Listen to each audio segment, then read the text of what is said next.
We now look at using an extended Kalman filter to estimate the parameters of a model, assuming that the state of the model is known perfectly. This is, again, accomplished by looking at the 6 steps of the sequential probabilistic inference and applying the steps using the extended Kalman filter assumptions.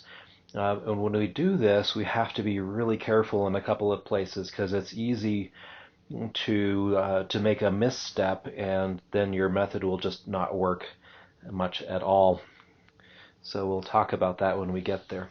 So step 1a, we predict what the present value of the parameters are given all the past data, and due to the linearity of the parameter dynamics equation, we get the same, the prediction equals the prior estimate. That's the same as for SPKF, and it's the same as it would have been just for a regular Kalman filter, again, because of the linearity of the parameter equation.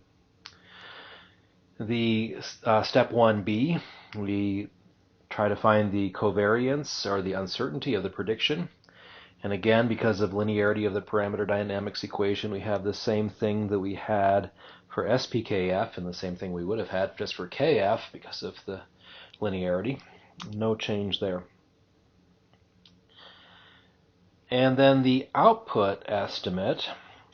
Remember how EKF does this. We say, well, what is my prediction of the output?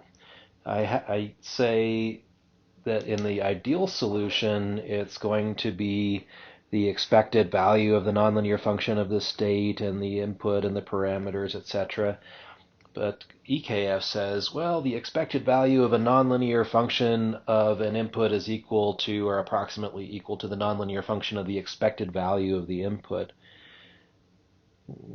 So we just replace theta with my best guess for theta, which at this point is theta hat k minus. And I replace E with my best guess for E, which is the mean of the output measurement error. Again, we've discussed previously that these assumptions may not be very good, but that's what EKF does. And it's quite simple then. You just plug in this value into there, and you evaluate it, and you get your output prediction. Step 2a is where we have to be a little bit careful. Here we need to make our estimator gain matrix. And remember that this involves covariance matrices of the output and cross covariance between the parameters and the output. To find the covariance matrix of the output, we first say, well, what is the output error? So d tilde is d minus d hat. D is accomplished by the measurement equation with true state, true input, true parameters, true noise, and d hat we found up here. It was the same function with the same state, same input, but the predicted parameters and the mean noise. So they're going to be a little bit different. The EKF assumption is that I can take this nonlinear function and linearize it using a Taylor series expansion. So h evaluated at the true inputs is about equal to h evaluated at the predicted inputs, and then plus correction terms, linear correction terms by truncating a Taylor series expansion of dh by d theta times the theta error, and then dh by de times the e error. And the dh by d theta we're going to call c hat k with the superscript theta to remind us this is for the parameter estimation filter. And the derivative with respect to e we'll call d hat, again with a theta in it. So when I take this d with this approximation, notice I'm going to be substituting in that first, and this cancel out, and my d tilde then, all that's left is going to be all of this. And by taking expected value of d tilde transpose, we get the sigma d tilde. I've left the steps out, but it's the same kind of steps that we've seen before. So you should be able to do that by now. And then the cross covariance between theta and d, we do expected value of the prediction times the expected value of d tilde, and we'll assume that the e tilde and theta tilde are uncorrelated with each other, which makes sense. There would be no reason for the sensor noise to know anything about the parameter errors. So all that I'm left with really is that expected value, which is going to be my prediction covariance of theta multiplied by the C hat matrix. We combine all these terms together to get the overall Kalman gain. So it's this times the inverse of this. So the first term is that, and then the inverse of the second term is right there. And based on that, we have our Kalman gain.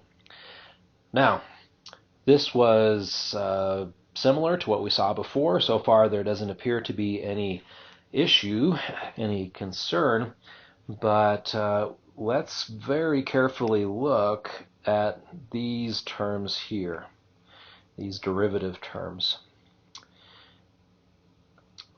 So a total differential, dH, by the chain rule is partial h with respect to input 1 times d input 1 plus partial h with respect to input 2 times d input 2, partial h with respect to d input 3 times d input 3, partial h with respect to input 4 times d input 4. Now I am going to divide both sides by d theta. So there's a d theta, d theta, d theta, d theta, d theta, and of course that d theta cancels out and becomes 1. And I get this next line here. So I've got partial h with respect to x times dx by d theta, partial h with respect to u times du by d theta, and so forth. Looking at some of these terms, this term is not 0. If I change the parameters of the model, that does change how the state evolves over time. That term is not 0, so I have to consider when I'm doing dH by d theta, I also have to consider partial h with respect to x times dx by d theta. This term here we can say is 0. There's no reason to say that a change in parameters is going to impact the input to the system. Perhaps through some kind of a feedback control loop that might in fact change, but we're going to ignore that if that's the case. We're going to say that's small and negligible. So that goes away. This term here, d theta by d theta, is just 1, so we retain the partial h with respect to theta. And then over here again, we would not expect the measurement noise to be a function of the parameters of the system. Therefore, we say that's 0, and that makes that whole term go away. So overall, what we need for the c hat theta k is dH by d theta. Well, that's partial h with respect to theta, which is similar to what we saw with EKF for state estimation in the previous chapter. But then we have this new term that we didn't have before, which is partial h with respect to this x thing times dx by d theta. So that is new. Well, what is dx by d theta? We have to go back to the x equation. Xk equals h xk minus 1, uk minus 1, theta, wk minus 1. We have to take the derivative of that equation with respect to theta, and it's the total derivative, mind. So we go through all the same kind of steps, and I've left some of them out, but we do the same kind of things, and we get dx by d theta equals partial f with respect to theta, which is maybe what you would expect to find, but we also get partial f with respect to dx minus 1 times dx k minus 1 times by d theta. So I've got these total derivatives running around. This here is, if you look at it, it's dH by d theta is one total derivative that I need to compute. That's what I ultimately need to compute for my update equation. But to compute that, I need dx by d theta. And to get dx by d theta, I need to know dxk minus 1 by d theta. Well, this last computation is recursive.